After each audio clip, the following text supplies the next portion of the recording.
ഇന്ന് ഞാനിവിടെ കാണിക്കാൻ പോകുന്നത് മുരിങ്ങയിലയും മുട്ടയും ഇട്ട ഒരു തോരനാണ്. അതിനു വേണ്ടി ഒരു മുട്ട, 3 പിടി മുരിങ്ങയില, കുറച്ച് സവാള ചെറുതായിട്ട് അരിഞ്ഞത്, ഒരു പച്ചമുളക് ഇത്രയും എടുത്തിട്ടുണ്ട്. ഒരു പിടി തേങ്ങ എടുത്ത് അതിൽ ചുവന്നുള്ളിയും പച്ചമുളകും വെളുത്തുള്ളിയും മഞ്ഞൾപ്പൊടിയും എല്ലാം ഇട്ട് ഒന്ന് ചതച്ചെടുത്തിട്ടുണ്ട്. മുരിങ്ങയില എപ്പോഴും തളിര് ഇല എടുക്കണം, മുറ്റിയ ഇല എടുക്കരുത്, ടേസ്റ്റ് ഉണ്ടാവില്ല.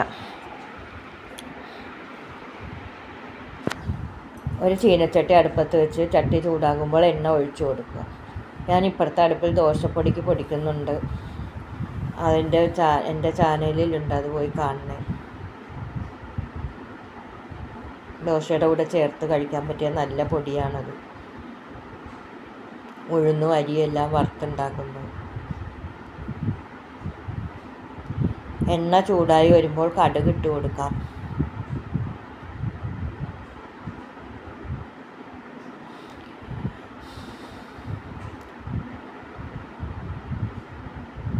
കടുക് പൊട്ടി വരുമ്പോഴത്തേക്കും കറിവേപ്പില ഇട്ട് കൊടുക്കാം. വലിയ കറിവേപ്പില ആയതുകൊണ്ട് ഞാൻ പൊടിച്ചാണ് ഇടുന്നത്. തീ കുറച്ച് വെച്ചിട്ട് വേണം കറിവേപ്പില ഇടാൻ. ഇനി ഉള്ളിയും പച്ചമുളകും അരിഞ്ഞത് ഇട്ട് കൊടുക്കാം. നല്ല പോലെ ഇളക്കി പച്ചമുളകും കറിവേപ്പിലയും ഉള്ളിയും എല്ലാം ഒന്ന് നല്ല മൂപ്പിച്ചെടുക്കണം. ഈ തോരൻ വളരെ രുചിയുള്ള തോരനാണ്. ഡയറ്റ് ചെയ്യുന്ന, വെയിറ്റ് ലോസ് ചെയ്യണ എല്ലാവർക്കും ഇത് ചോറിൻ്റെ കൂടെ കുറച്ചെടുക്കുക, അല്ലെങ്കിൽ ചോറെടുക്കാതെ ഇത് മാത്രം എടുത്ത് കഴിക്കുകയോ ചെയ്യാം. നല്ലപോലെ വെയിറ്റ് കുറഞ്ഞും വരുന്നതിന് ഇത് സഹായകമാകും. കോൺസ്റ്റിപ്പേഷൻ മാറുകയും ചെയ്യും. ഉള്ളി നല്ല മൂത്ത് വരുമ്പോൾ ഒരു മുട്ട പൊട്ടിച്ചിടുക.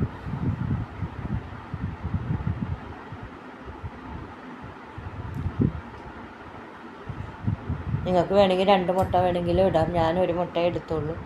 മുട്ട പൊട്ടിച്ചിട്ട ശേഷമാണ് കണ്ടത്. 2 ഉണ്ണിയുള്ള മുട്ടയായിരുന്നു. നിങ്ങൾ ഇതുപോലെ 2 ഉണ്ണിയുള്ള മുട്ട കണ്ടിട്ടുണ്ടെങ്കിൽ കമൻറ്റിലൂടെ അറിയിക്കുക. ഇനി ഉപ്പിട്ട് കൊടുക്കാം. മുട്ടയിൽ ആവശ്യമായ ഉപ്പിട്ട് കൊടുക്കാം. നല്ലപോലെ ഇളക്കി ചിക്കി എല്ലാം വിട്ട് വരുന്ന രീതിയിൽ ചിക്കി എടുക്കാം. ചിക്കി എടുത്തതിന് ശേഷം ഉപ്പ് നോക്കും. അതിന് ശേഷം ചതച്ച് വെച്ച തേങ്ങ ഇട്ട് കൊടുക്കാം. ഇനി നിങ്ങൾക്കിത് മുട്ടത്തോരനായിട്ട് ചോറിൻ്റെ കൂടെ ഉപയോഗിക്കാവുന്നതാണ്. നല്ല ടേസ്റ്റായിരിക്കും. തേങ്ങയും എല്ലാം ചതച്ചതിൻ്റെ പച്ചമണം മാറി വരുമ്പോഴേക്കും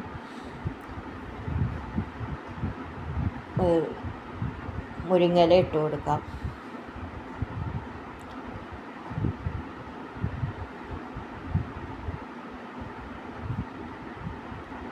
മുരിങ്ങയിലയിൽ പല ഔഷധ ഗുണങ്ങളും ഉണ്ട്. എല്ലാ അസുഖത്തിനും നല്ലൊരു ഫലം ചെയ്യുന്ന ഒരു സാധനമാണ് മുരിങ്ങയില. ഇളവില ആയതുകൊണ്ട് കയ്പൊന്നും ഉണ്ടാവില്ല. മുട്ടയും കൂടി ചേർക്കുന്നതുകൊണ്ട് നല്ല ടേസ്റ്റായിട്ട് കഴിക്കാവുന്ന ഒരു ഹെൽത്തി ഫുഡാണിത്. നിങ്ങൾക്ക് മുരിങ്ങയില കിട്ടുന്ന സമയത്ത് ഇങ്ങനെ ചെയ്ത് നോക്കണം എല്ലാവരും. മുരിങ്ങയിലക്ക് വേവ് കുറവായതുകൊണ്ട് ഒരു തുള്ളി വെള്ളം കുടഞ്ഞിട്ടാൽ മാത്രം മതി.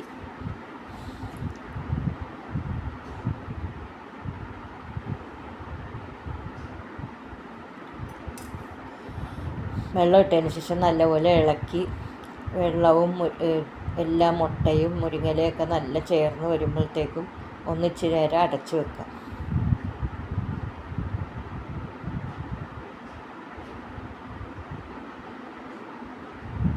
അടച്ചു വെച്ച് ഒരു 2 മിനിറ്റിന് ശേഷം തുറന്ന് ഉപ്പ് നോക്കി മുരിങ്ങയിലേക്ക് ആവശ്യമായ ഉപ്പ് ചേർത്ത് കൊടുക്കാം. ഞാൻ നേരത്തെ മുട്ടയിൽ മാത്രമേ ഉപ്പ് ചേർത്തുള്ളൂ. ഇപ്പോൾ മുരിങ്ങയില ഇട്ടതിന് ശേഷം മുരിങ്ങയിലേക്ക് വേണ്ടി ഉപ്പിട്ട് കൊടുക്കും.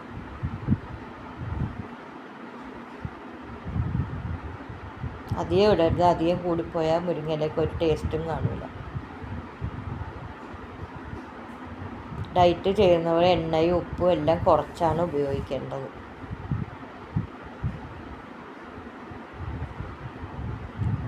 മുരിങ്ങയില നല്ല വെന്തിട്ടുണ്ട്. ഇനി അടുപ്പ് ഓഫ് ചെയ്ത് ഇച്ചിരി നേരം അടച്ചു വെക്കണം.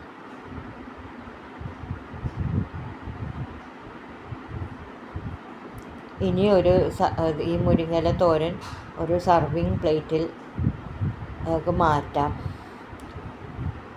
ഈ മുരിങ്ങയില തോരൻ എല്ലാവരും ചെയ്ത് നോക്കി നിങ്ങൾക്ക് ഇഷ്ടപ്പെടുകയാണെങ്കിൽ ലൈക്ക് ചെയ്യുക, ഷെയർ ചെയ്യുക, കമൻറ്റ് ചെയ്യുക. നിങ്ങളുടെ സുഹൃത്തുക്കൾക്കെല്ലാം ഷെയർ ചെയ്ത് കൊടുക്കണം. സബ്സ്ക്രൈബ് ചെയ്യാതെ ആരെങ്കിലും കാണണമെങ്കിൽ സബ്സ്ക്രൈബ് ചെയ്യാൻ മറക്കരുത്. ഇനി ഒരു നല്ല റെസിപ്പിയായിട്ട് വരുന്നത് വരെ ബൈ.